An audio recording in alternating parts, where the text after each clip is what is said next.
Dengan prediksi kita di awal tadi, di mana indeks harga saham gabungan nampaknya cukup sulit sekali untuk bangkit dari zona pelemahannya, dan justru pelemahannya makin dalam begitu ya, bahkan lebih dari 2% atau saat ini di 2,14% di level 6.947 poin. Kalau Anda mengamati ya secara sentimen, bagaimana Anda melihatnya dan menganalisnya terkait sentimen di hari ini, Safrina? Ini baru pekan pertama di bulan Juni, namun juga kita lihat di 3 hari pertama ini masih hanya ada satu saja sih sebenarnya pelemahan di hari Rabu ini, di mana 2 hari pertama sudah mengalami penguatan signifikan. Tapi seperti yang tadi sudah saya sampaikan juga, Bram, selama bulan Mei ini dan mungkin ada sentimen-sentimen seperti sell in May and go away, dan juga keadaan di Amerika Serikat yang belum tentu kapan ada penurunan suku bunga dan lain-lain, ditambah gejolak geopolitik yang semakin mengental di Timur Tengah dan di Eropa. Ketidakpastian ini ternyata benar-benar tertranslasi menjadi pelemahan yang cukup signifikan untuk bursa efek domestik, dan sell in May and go away beneran terjadi gitu ya. Padahal kan kita merasa apakah domestik ini sudah cukup immune gitu ya terhadap sentimen dari sell in May and go away. Kita lihat bersama mungkin analisa teknikalnya. Secara 30 hari terakhir gitu ya, memang pelemahan itu lebih kerap terjadi untuk bursa efek domestik. 10 hari mengalami pelemahan, hanya 9 hari saja di perdagangan yang terjadi penguatan, dan 30 hari kumulatif memang IHSG mengalami trend downside. Downside-nya itu di 2,55% dengan net sell asing yang juga masih sering terjadi. Ini ditambah lagi dengan rupiah yang juga sekarang masih berada di level 16.200, walaupun sudah ada insentif dari Bank Indonesia dan obat mujarab Bank Indonesia untuk menaikkan menjadi 6,25%.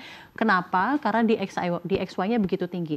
Jadi kalau ditanya kenapa pelemahan ini bisa terjadi secara teknikal dan secara fundamental, karena memang tidak ada begitu banyak sentimen-sentimen dari domestik yang berhasil memberikan penguatan tersendiri untuk level fundamental IHSG, tapi di luar masih begitu banyak anchor pemberat gitu ya dari pergerakan-pergerakan di seluruh bursa emerging markets terutama untuk Indonesia. Jadi capital outflow tidak bisa terhindari. Gitu. Oke, baik. Tentu yang menarik tadi sudah disinggung sedikit begitu ya, terkait secara teknikal mengamati pergerakan indeks harga saham gabungan beberapa waktu terakhir ini, karena kalau diamati secara moving average 200-nya saja, ini indeks harga saham gabungan dalam tren yang cukup bearish begitu ya, atau berada di zona pelemahannya. Dan tentunya ini akan lebih sulit lagi ataupun memerlukan tenaga yang cukup banyak dan banyak pula sentimen positif yang dibutuhkan untuk membuat indeks harga saham gabungan bergairah kembali.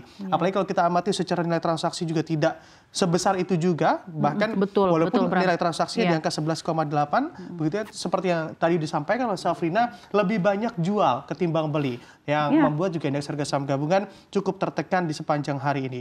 Lalu bagaimana secara sektoral Anda mengamati ya, Safrina? Oke, secara sektoral kita akan pantau bersama ya kira-kira seperti apa pergerakan IHSG. Mungkin yang saya berusaha highlight di sini karena yang memang menjadi utamanya pelemahan hari ini adalah saham-saham milik Pak Prayogo Pangestu gitu, yang kita tahu berkapitalisasi besar luar biasa gitu ya, dan somehow juga volatilitasnya begitu tinggi. Kita ingat di 2 hari pertama di pekan Juni ini justru emiten-emiten milik Pak Prayogo Pangestu ini adalah justru menjadi salah satu penopang penguatan IHSG, dan ini tercermin gitu ya di penguatan di 2 hari belakangan.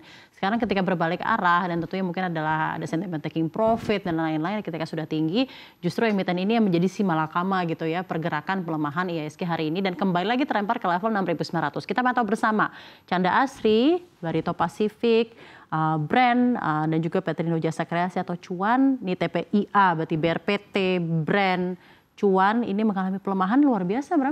Hampir 10% semuanya ya. Chandra Asri melemah di 9,9, Barito Pacific di 8,61%, Barito Renewable Energy di 10%, dan Petrindo Jasa Kreasi di 8,21%.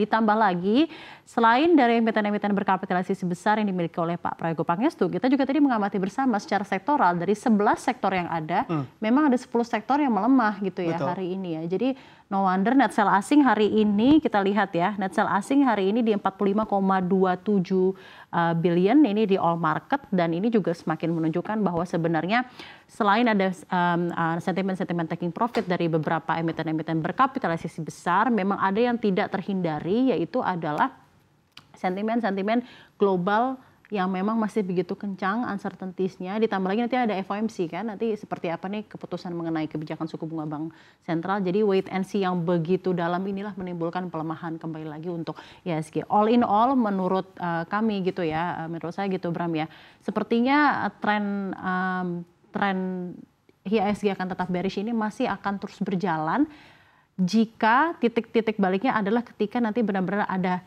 hilalnya penurunan suku bunga, itu pertama gitu ya, dan mungkin ini akan terjadi baru di akhir-akhir tahun 2020 4 nanti. Kalau tidak pergerakannya masih akan terus volatil dengan kecenderungan downside gitu. Oke, baik. Apalagi saat ini sudah masuk ke level 6.900-an begitu Iya, ya. Tentunya rupiah level bahkan 16.300 lagi hampir betul. hari ini gitu ya. Oke, ini tentunya juga menjadi langkah antisipasi kalau kita berbicara terkait rupiah begitu ya. Nah, ini tentunya andai balik lagi ke emiten milik Bapak Prayogo Pangestu, tentunya ada yang juga menarik untuk diamati yaitu Brand. Brand di Iya. sini memang kalau kita amati begitu ya, pergerakan penguatannya sangat cepat sekali beberapa waktu lalu, namun saat ini ternyata memang cukup ambles begitu ya, Iya, atau betul.